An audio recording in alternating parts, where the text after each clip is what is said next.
అధర్మం భూమిపై పెరిగినప్పుడు ధర్మాన్ని కాపాడడానికి దేవుడు స్వయంగా అవతరిస్తాడు. ఈ విధంగానే శ్రీకృష్ణుడు జన్మించాడు. మధుర రాజ్యాన్ని క్రూరుడైన కంసుడు పరిపాలిస్తూ ఉండేవాడు. అతని పాలనలో నిత్యం ప్రజలు భయపడుతూ బాధపడుతూ ఉండేవారు.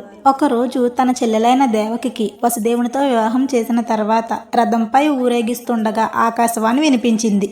కంస మహారాజా, దేవకి యొక్క 8వ సంతానం నీ మరణానికి కారణమవుతుంది అని వినిపించగా కంసుడు భయపడి దేవతి వసుదేవుల యొక్క రథయాత్ర అక్కడికక్కడే ఆపి వాళ్ళిద్దరినీ తీసుకెళ్లి కారాగారంలో బంధిస్తాడు. రోజులు గడుస్తాయి, నెలలు గడుస్తాయి, సంవత్సరాలు గడుస్తాయి. కంసుడు దేవకికి పుట్టబోయే బిడ్డ కోసం ఎదురు చూస్తూ ఉంటాడు. మొదటి సంతానం నుంచి 7వ సంతానం వరకు వరుసగా కంసుడు దేవకి బిడ్డలను వధిస్తాడు. భూమిపై అధర్మం పరాకాష్ఠకు చేరినప్పుడు దేవతలందరూ ప్రభు భూమిని రక్షించండి అని విష్ణుమూర్తిని ప్రార్థించగా ఆ దివ్య ప్రార్థనకు స్పందించిన విష్ణువు దేవకి గర్భంలో అవతరించాలని నిర్ణయం తీసుకున్నాడు. దేవకి వసుదేవులకు విష్ణుమూర్తి దర్శనమిచ్చి మీ గర్భాన్ని జన్మించబోయేది నేనే అని చెప్తాడు. వెంటనే దేవకికి కృష్ణుడు జన్మిస్తాడు. కృష్ణుడు జన్మించగానే వసుదేవునికి సంకెళ్ళు తొలగిపోతాయి. ద్వారాలు వాటంతటా అవే తెరుచుకుంటాయి. దేవుడు సంకల్పం అని గ్రహించిన వసుదేవుడు శిశువును ఒక బుట్టలో పెట్టుకుని గోకులం వైపు ప్రయాణం ప్రారంభించాడు. బయట భారీ వర్షం కురుస్తుంది. మెరుపులు మెరుస్తున్నాయి. కానీ ప్రకృతి కూడా ఆ దివ్య శిశువుకు సేవ చేసింది.